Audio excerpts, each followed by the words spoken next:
They'll produce more milk if they are played soothing, calming music. So we've asked you to get in touch with the best music that we should be playing, cows, to make sure that we're getting the very best out of them. That could be through a text, it could be through WhatsApp, it could be through a voice note. Let's hear from Richard. Good morning, talkSPORT. Milking cows. It's got to be Shawadi Wadi. Under the moon of love. Richard, thank you very much. Please be brave. Do the same. Leave us a voice note. Hey, we are open to anything. Pete from Liverpool has gone for, what about I'm a believer? Believer. Yeah, believer. Milk a bull? No, it's very hard. Well, we never know in the modern world, Nat. I mean, there's quite a lot of... Oh, dear. Oh, dear. Yeah, exactly.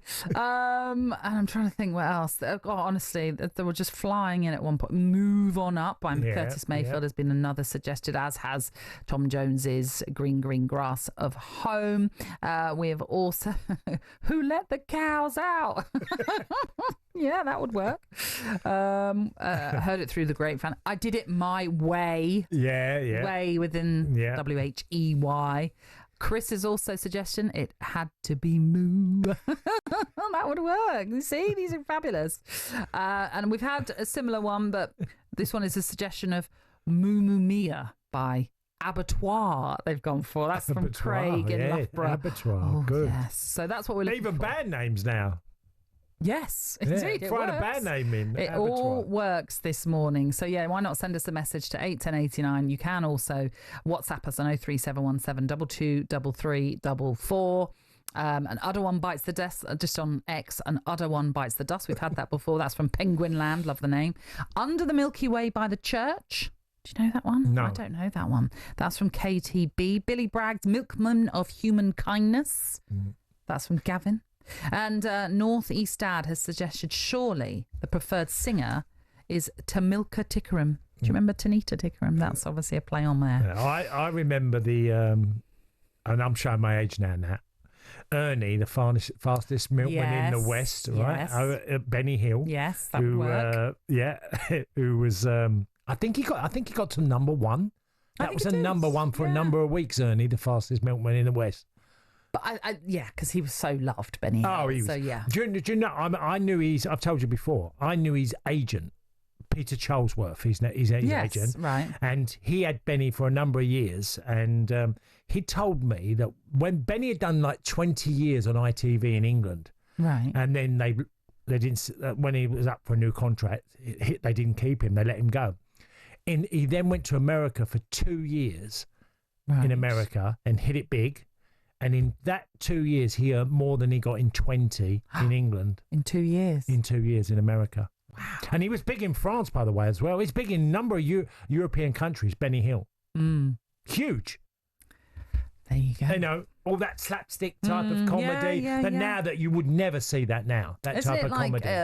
Is it Norman Wisdom and Albania or Azerbaijan? Yes, that's right, Albania. I think it's Albanian, Norman Wisdom. Funny, isn't it? How just one I know another story about him as well. Oh, we'll save that for I'll tell you that one day. If you mention Norman Wisdom, I'll tell you a funny... Well, no, it's not a funny story. It's just a hard story. All right.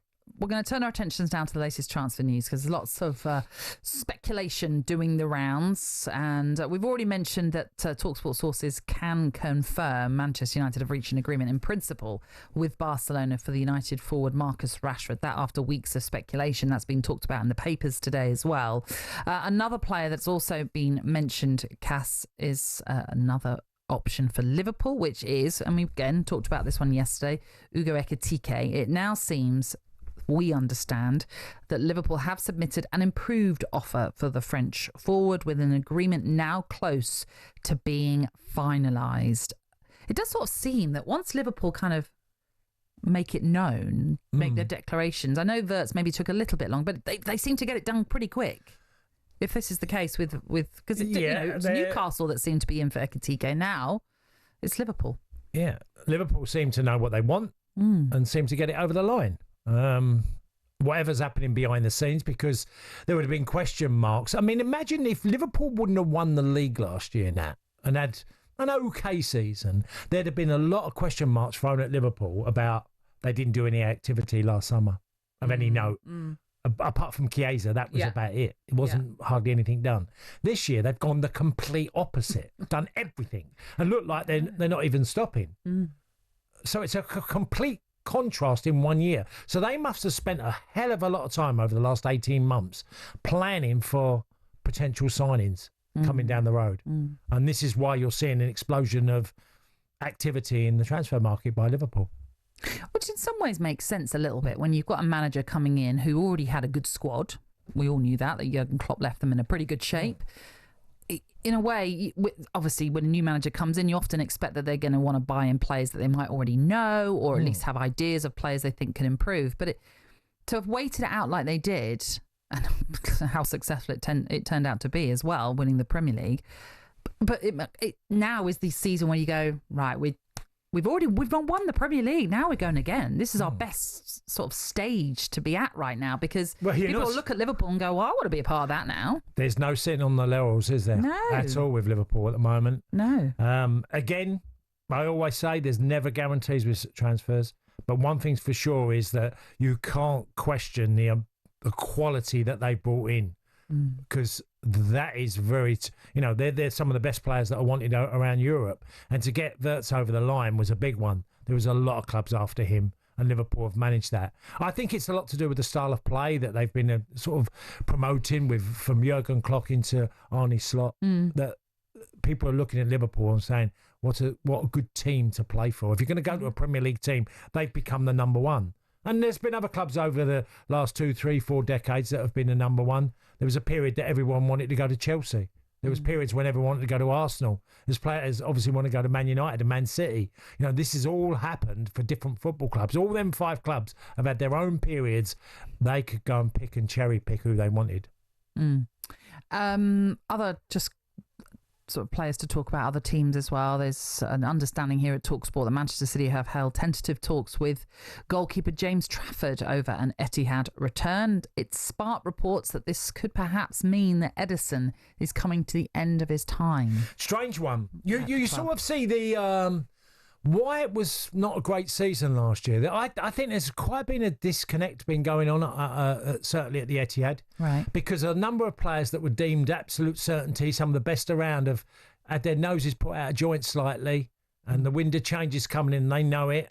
And, Ederson had a funny season. He became second choice, didn't he, at the Etihad? And it was all strange what was going on. All the loyal people that you thought were Pep's men who would... It certainly, I don't think behind the scenes that was exactly the case. So you'd see it is more likely that Ederson's time's coming to an end. Right. Well, Pep chopped and changed last year. And, a number one like Ederson, who was top goalkeeper for them and number one in the world for a period, and suddenly wasn't the main man. It's moving on time. Yeah. Sorry, that used the moving on time. Moving on. Time, indeed. Very quickly, Tottenham, as we know, Thomas Frank now in charge. They've already brought in Mohamed Kudus and a few others as well. The Morgan Gibbs-White story seems to have currently gone away, but you never know what will happen with that one. But it does seem as though they're interested in the Bournemouth defender Ilya Zabani, prepared to rival PSG for his services. This is partly centering on, I suppose, Romero's future. Yeah, absolutely. It's been rumoured that he's Atletico Madrid, and he played really well at times last year when he had to.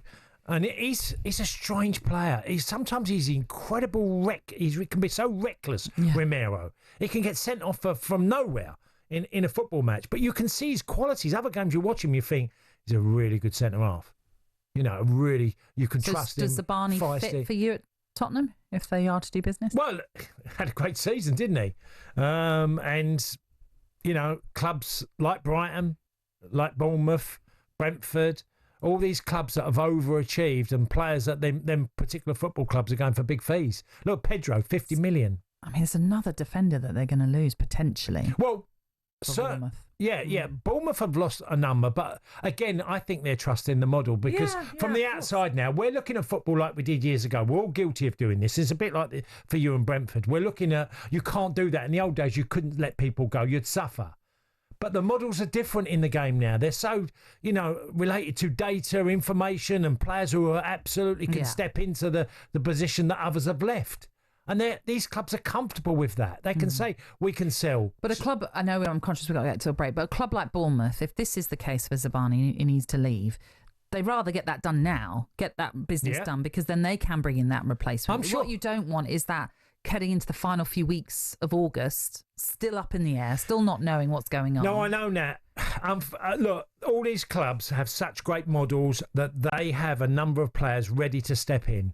All over Europe. Brighton do, Brentford do, Bournemouth will, and others.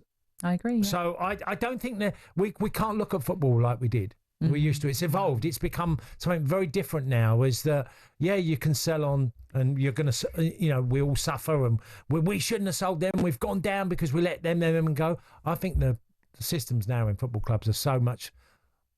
They're just fantastic models that they're following. Weekend Sports Breakfast with Natalie Sawyer and Tony Cascarino. Sunday mornings from 6 on AM, on DAB, via the talkSPORT app and on your smart speaker.